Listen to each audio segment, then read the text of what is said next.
Before everything collapsed, mornings in Oak Ridge Meadows always began with the sound of water. A narrow stream wove through the old oak grove behind the neighborhood, whispering like the earth's breath.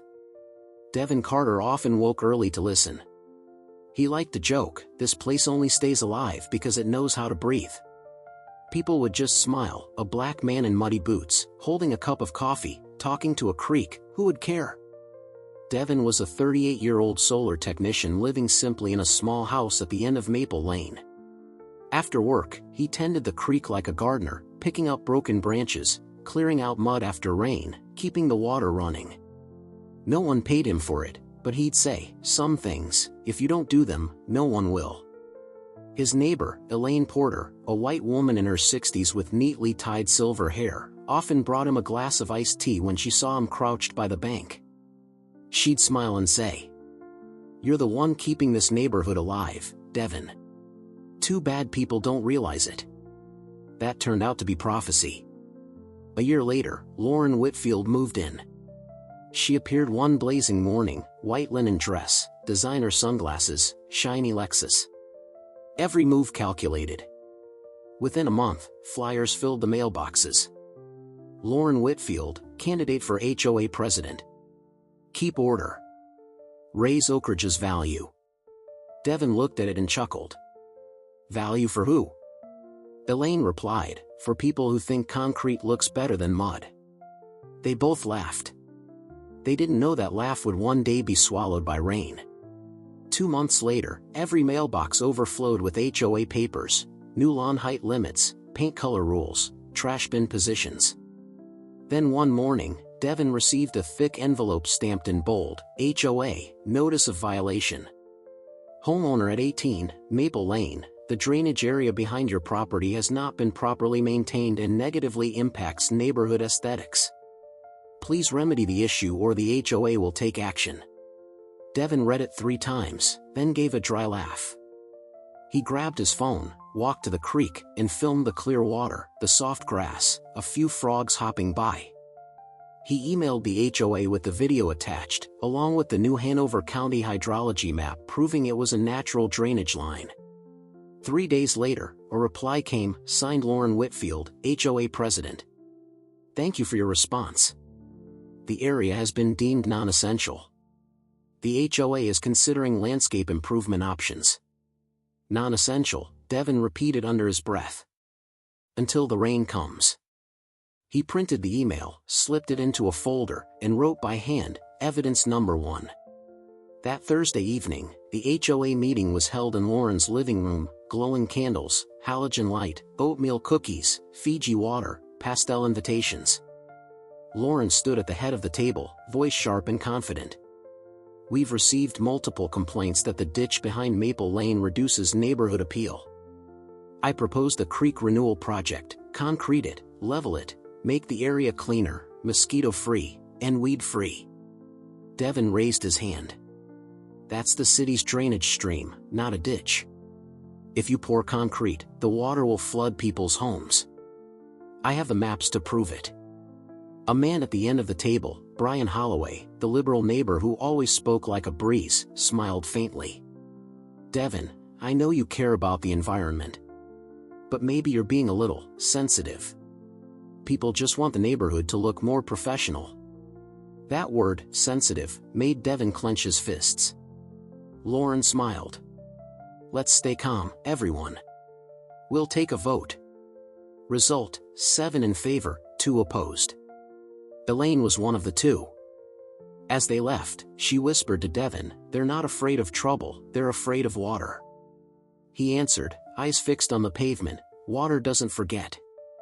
3 weeks later, the roar of excavators shattered the morning. Devin stepped outside, hair damp, shirt half-buttoned. Workers in safety vests were digging near the creek, steel rods, pipes, a concrete mixer groaning. He shouted, "Stop! Who gave you permission to work here?"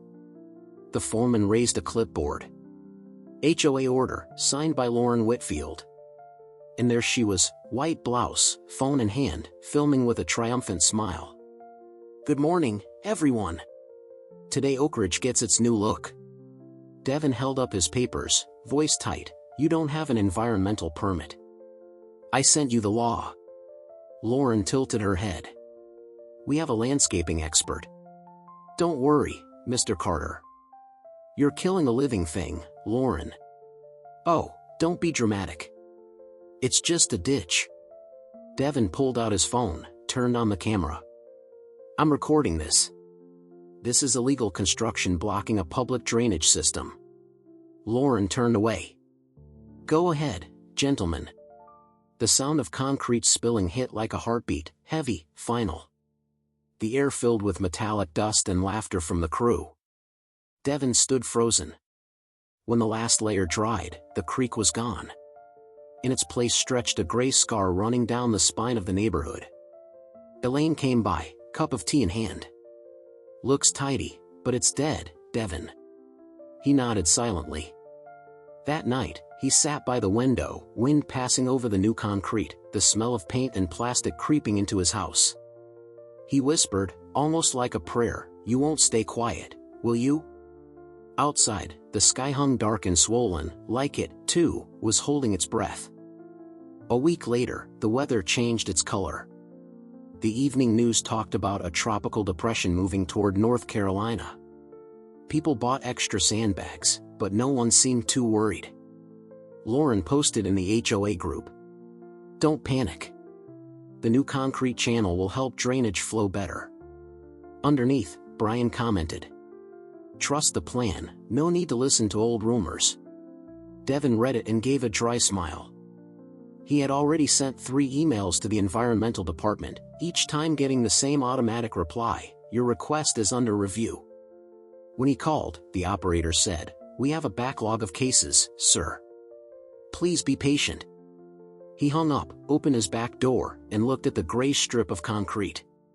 Cracks had started to form, thin, winding, like veins. He took pictures and saved them in his folder, HOA Creek Violation, Update 4.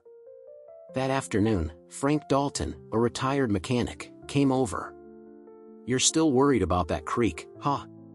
Devin replied, "Not worried, just keeping records. When it breaks, I'll need proof." Frank shrugged. "Been here 30 years. Every storm comes and goes." Devin looked at him, eyes tired. "This time, there's a wall in the way." That night, the rain came. At first a light drizzle, then sheets. The sound beat against the roof, the road, and every warning Devin had ever spoken. He opened the back door, shone his flashlight, the water was already circling the concrete wall, searching for a way through. An hour later, the ground began to swell. He whispered, "It's trying to find its path again." By morning, Lauren was still emailing the neighborhood group. "Everything's fine. Our project is working perfectly. Thanks, HOA team." But by afternoon, the water began to rise. The home of Diego and Marisol Vega, in the lowest part of the street, was the first to flood. Marisol called in panic, "Devin. The water's pouring from the wall. The drain's blocked." He ran over, wading through thick brown water. Frank and Elaine followed, each carrying a bucket. "Oh Lord," Elaine gasped, "their house is a swimming pool." The water gushed into the basement, carrying the smell of oil and trash. Devin shouted, "Cut the power. Get the kids upstairs." Diego grabbed his son from the rising water, coughing and thanking Devin through tears. The whole neighborhood descended into chaos. Cars submerged, dogs barked, alarms wailed. Lauren stood on her porch in a white raincoat, staring as the water swallowed her manicured lawn. She yelled, "Why is it rising so fast?" Devin turned, shouting over the wind, "Because you blocked where it was supposed to go." "That's impossible," the contractor said. "The contractor's gone, Lauren. And nature doesn't take votes." A cracking roar split the air, the center of the wall burst open. Water exploded through, tearing chunks of concrete away. Lauren stumbled backward, fell, eyes wide with terror. Elaine grabbed her arm. "Run, girl. Don't just stand there." Through the gray storm, Devin watched as the water consumed the very spot where he used to sit and listen to the creek.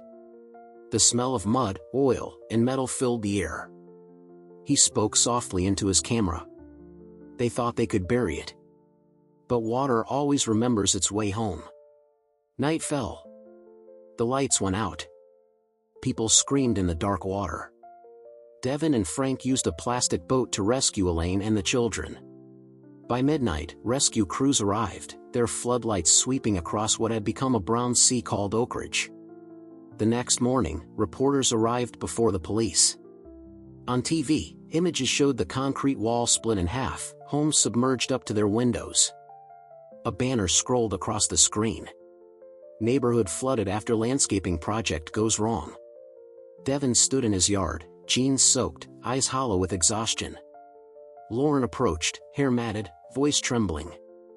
I didn't know it would be like this.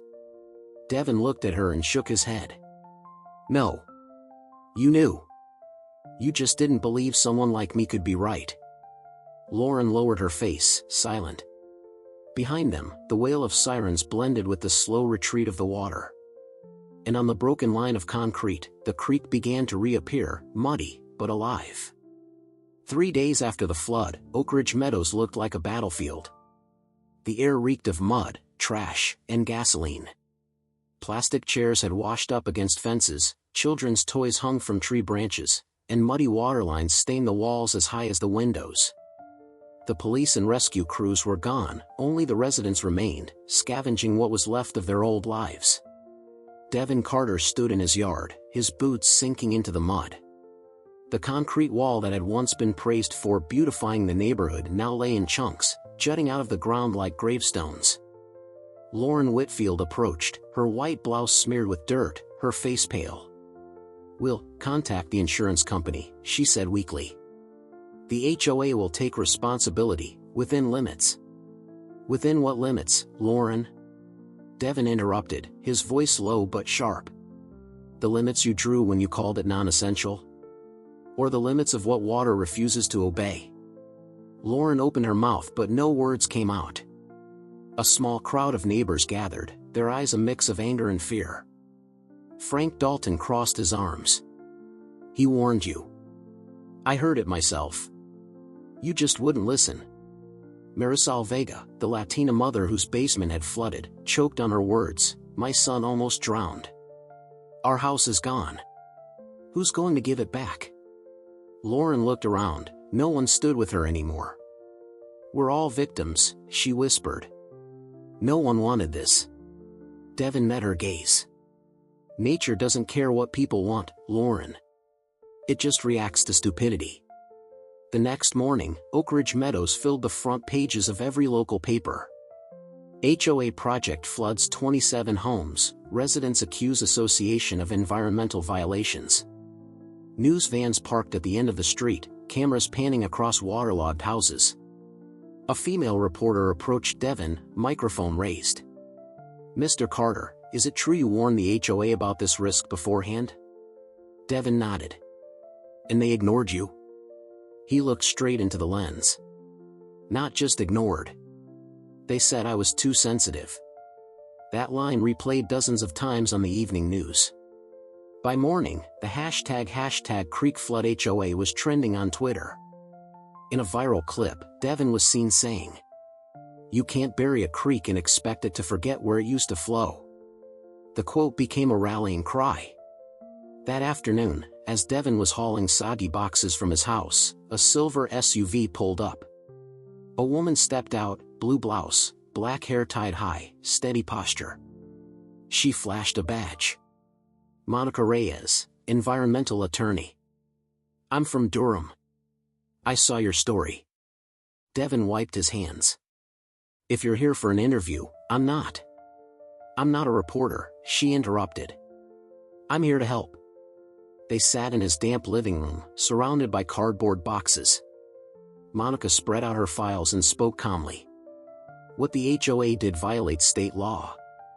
They altered a natural drainage system without a permit. If you have evidence, emails, photos, videos, we can hold them accountable."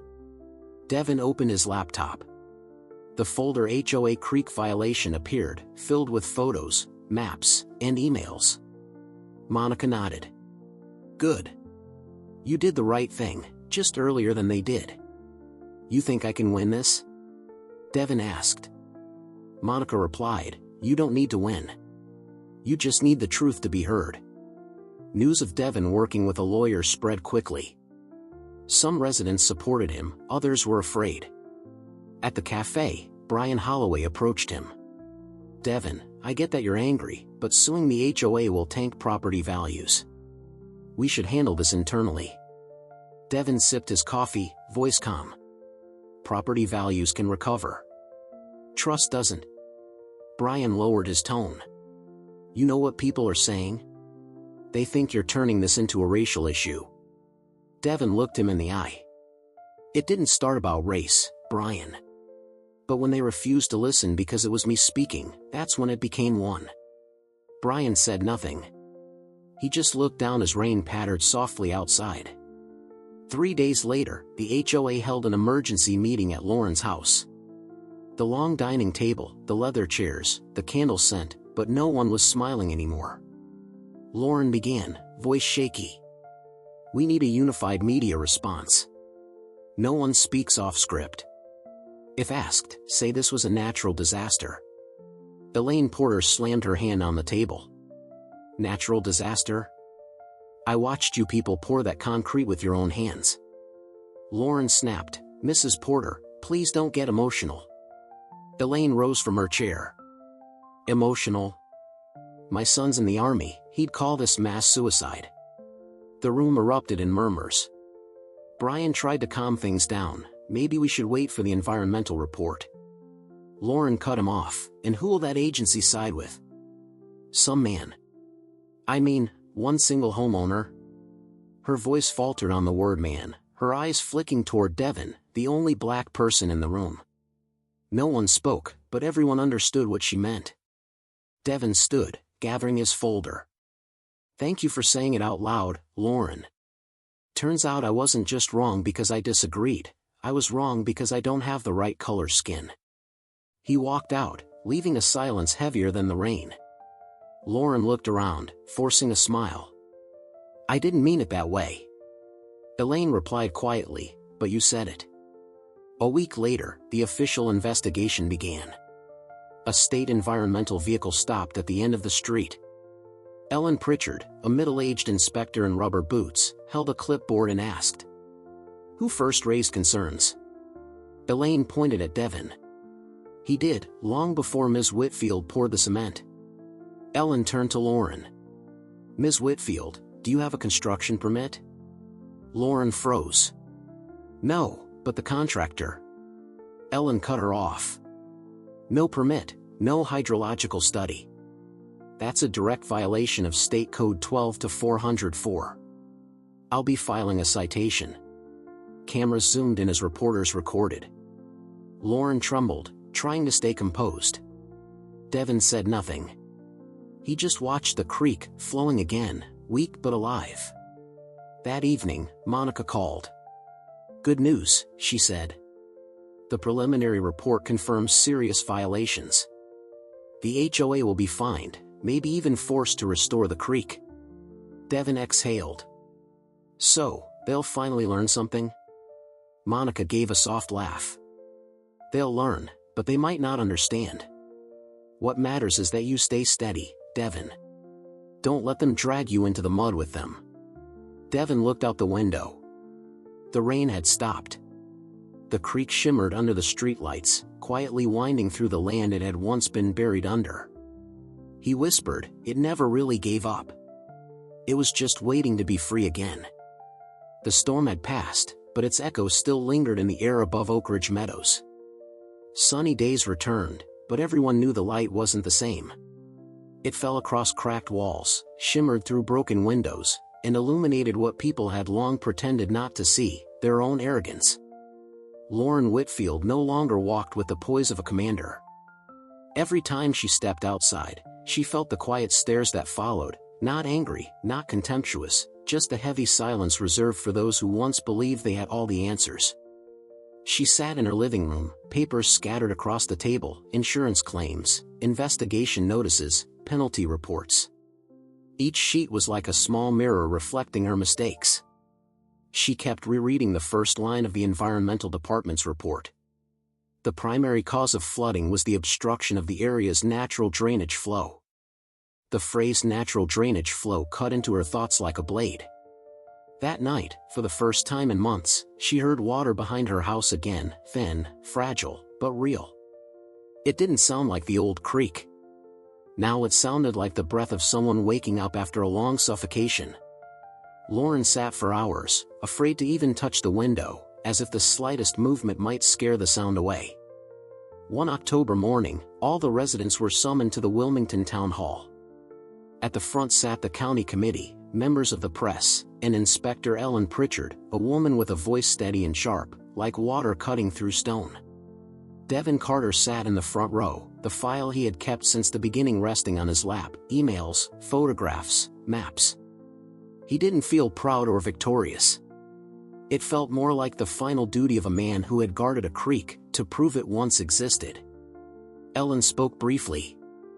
After investigation, the Oak Ridge Meadows Homeowners Association is found to have unlawfully altered the natural drainage system without proper authorization, resulting in severe damage. The HOA is ordered to restore the natural flow and compensate affected residents.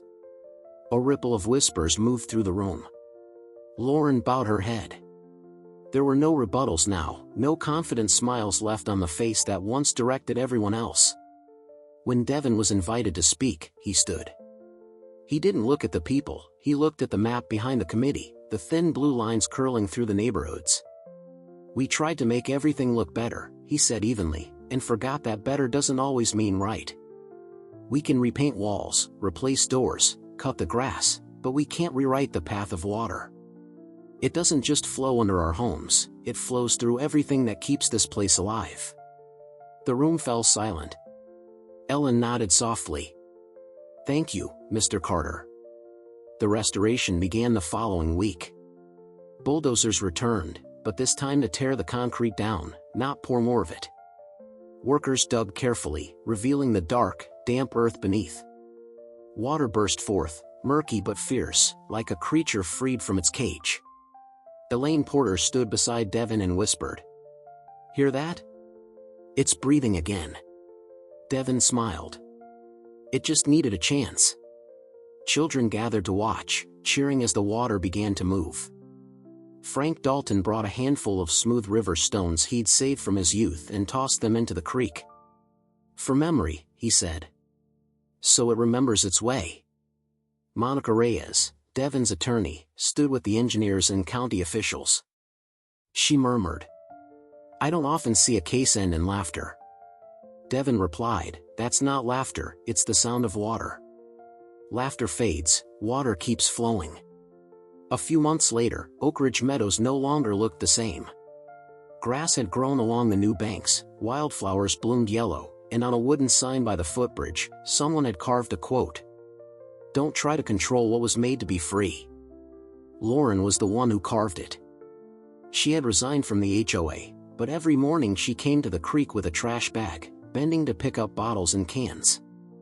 Once, she said to Devin without looking up, "I used to think if I controlled everything, I'd feel safer. But the more control I had, the more afraid I became of losing it." Devin replied, "We've all been there. What matters is that you stopped in time to see it."